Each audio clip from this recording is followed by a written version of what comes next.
Hello guys, Captain George here, and today I'm going to tell you about this super underrated, kinda old tower defense game by the name of World Tower Defense. This is one of the hardest tower defense games I've ever played. You guys should definitely check this out, and yes, it is for mobile. And if you're still on the fence, like, Captain George, why the hell would I play this World Tower Defense game? Well, make sure you watch the entire video, and then you'll know why you need to go play this game right now. So unlike most tower defense games, your characters hide on the sidelines like geeks and nerds. Your units will lay their life on the line for the cause. You know, it's a Sageo. Like any good tower defense game, you have your campaign, which I'm currently stuck on. It's very difficult. It says beginner, but it's not really. Then you have your classic, you know, anyone can join teleporters up to 6 players. Play a bunch of different like difficulty levels and things. And you're like, Captain George, why would I do all that baloney? So you can go to the shop and get your epic units. You know, you have your trophy units, your normal units, your token units, and you know, you gotta do a bunch of shit to get all these items to get the units. I think it's pretty interesting. Adds another layer to the game. A bunch of special units, which I don't know why you're gonna use people in special education as soldiers. That just seems kind of messed up. You also got accessories in this game which aren't just cosmetic. They can be pretty game changing, like increasing your damage by a bunch, like changing other values like the cooldown or the money that they cost.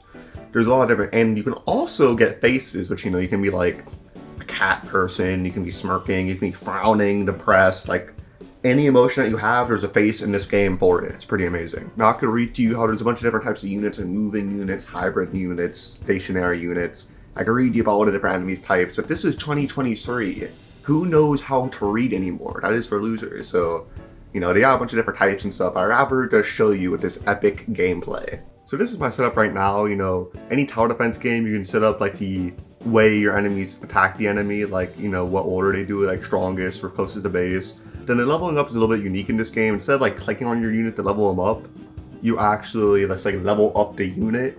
And then the ones you place after the level up are the ones leveled up. You know, it's a bit, this game tries to do it a little bit different, which I appreciate. It isn't just like place the same unit 60 times and level it up to max level, then you win. Like, they're trying to do it a bit different, which I really appreciate. Now, this is one of the special types of units, runner unit. You know, you can upgrade them in plane. But pretty much once you buy them, they'll start moving from whichever base you choose to spawn them at. You can click in the bottom right and choose what base you want to spawn them at. You'll see they'll just keep on going. They'll fight the good fight, hold off the enemies. They're really willing to throw down their lives. You know, these other guys are scared. They're hiding like, oh no, let me hide behind the melee farmer. These guys are willing to die behind it. And you have special units like the Protector, which they have blue shields, they take a lot less damage, but these guys don't actually attack. They're just pretty much like, they're shields pretty much, they're just shields. And once they lose their shield, they just die a lot faster. There's a lot of interesting stuff, enemies like this in the game, which I think makes it a lot more unique, adds a lot more playability to it. Now the farmers are a pretty epic unit. They're pretty much like a currency unit, but they also do high melee damage. There's a few other currency units in the game, kind of like a balloons tower defense, like the monkey farms. That's pretty much what these are, but you know, they actually fight back. You can get like a businessman. There's a bunch of different types of units in this game. They're really doing it the best, I think. This game is pretty underrated. It needs more players. Now the summoner is like one of the first bosses you're going to encounter. It's like a mini boss, and you can see how it has like resistances to fire and ice. And a few enemies in the game have resistance to specific elements, you know, because you get a flamethrower and an ice freezer, and there's some other stuff like that. There's like silver enemies which are immune to explosives. So there's a lot of different types of stuff like that which you can all read in the info, but again, no one knows how to read. Now the Menace is like one of the first actual bosses we'll encounter for most maps.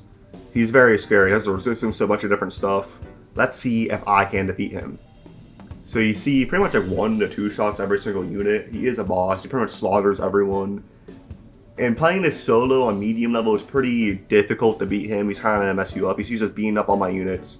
This is pretty sad. This is just pretty sad to see. And now I've lost. I'm a failure. My mother used to call me this all the time. This is pretty insane. This game is not for the faint of heart. This is definitely the hardest tower defense I've seen on Roblox. You can correct me if I'm wrong, but this is a very underrated game. You guys should really play this, give it a chance. It is on mobile, it's super fun. CABBADZ gang!